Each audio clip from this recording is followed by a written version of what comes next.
কেমন আছেন সবাই? আমার একটা নতুন ব্লগে আপনাদের সবাইকে স্বাগত জানাই। আজ কিন্তু রবিবার হয়, তো আমি একটু সকাল থেকেই ব্লগটা দেখাই, তারপরে কি রান্না করব সেটা দেখাই। গতকাল শনিবার ছিল, আমি সেন্টারে গিয়েছিলাম। সেন্টার থেকে আসার পথে একটা ভ্যানে করে গাছ বিক্রি করছিল। উনি শিকরপুর থেকেই গাছ নিয়ে আসে, নাকি প্রায় আসে, তো মাঝে মধ্যেই দেখি। তো কালকে আমি জলপথের ধারে ভ্যানটা দাঁড় করিয়ে যে 5-6টা গাছ নিলাম। চায়না রোজ, তারপরে দুরকম জবা, তারপর আরও একটা গন্ধরাজ ফুল, সব ফুল গাছই নিলাম। তারপরে সেই সকালবেলা দেখছিলাম যে ফুল গাছগুলোতে খুব সুন্দর ফুল ফুটেছে। গতকাল নিয়ে এসেছি আর আজকে। আর আমাদের স্থলপদ্ম গাছে আজকে এত ফুল ফুটেছে, বেশ 8-10টা ফুল ফুটেছে। প্রতিদিন 4-5টা, 2-3টে এরম ফোটে, আজকে অনেক ফুল ফুটেছে। তো একটু আর ফুল ফুললে না আমার ভীষণ ভালো লাগে, ঠাকুরের পুজো দিতে আমার তো খুবই ভালো লাগে। তো ভগবানের পায়ে ফুল নিবেদন করলাম স্থলপদ্ম। তবে সব পদ্ম আমি ফুল তুলি না, মানে 2-4টা রাখি। আমার উনি বলে যে একটু 2-4টা রেখে দেবে, দেখতে ভালো লাগে। তারপরে সকালে খাওয়া দাওয়া তো দেখালাম না, সরাসরি চলে আসলাম দুপুরের রান্নাবান্নাতে। আজ করলাম একটু বিরিয়ানি, কিন্তু যা তাই বিরিয়ানি নয়, একদম নিরামিষ বিরিয়ানি। নিরামিষ কেন করলাম, কারণ সেটা পরে বলছি। তো প্রথমেই তো চালটা, বাসমতি চাল মানে বিরিয়ানির চালটা ভিজিয়ে রেখেছিলাম বেশ 1.5 থেকে 2 ঘন্টা মতো। রেখে তারপরে মশলাপাতি কাটাকুটিটা ওটা সব করে নিলাম। আর রবিবারে একটু কাজও বেশি থাকে, তো যাই হোক। তো মশলার মধ্যে একটু চারমগজ আর পোস্ত একসঙ্গে বেটে নিলাম।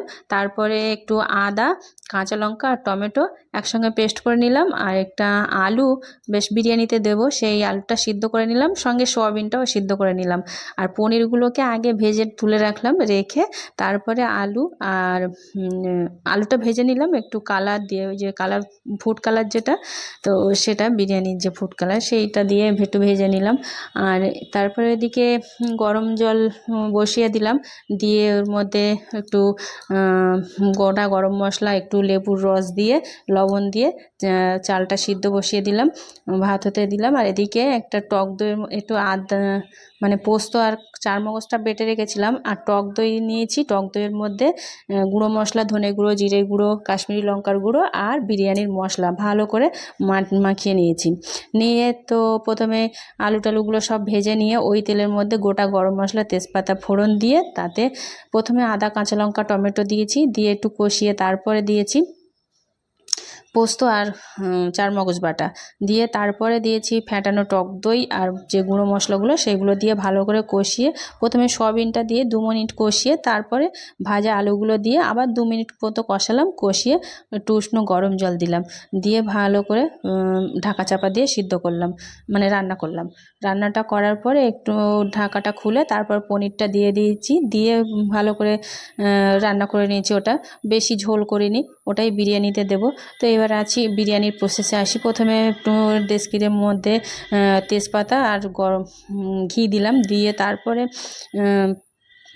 বেশ খানিকটা সয়াবিন, পনির আর আলু দিয়ে তারপরে ভাতটা দিলাম, দিয়ে তারপর কিছুটা ভাত দিয়ে আবার একটা লেয়ার দিয়ে দিলাম ফের খানিকটা তরকারি, মানে সয়াবিন, পনির, আলু দিয়ে, তারপরে ফের ভাত দিয়ে উপরে একটু সাজানোর জন্য গোটা কটা পনির সাজিয়ে দিলাম সুন্দর করে।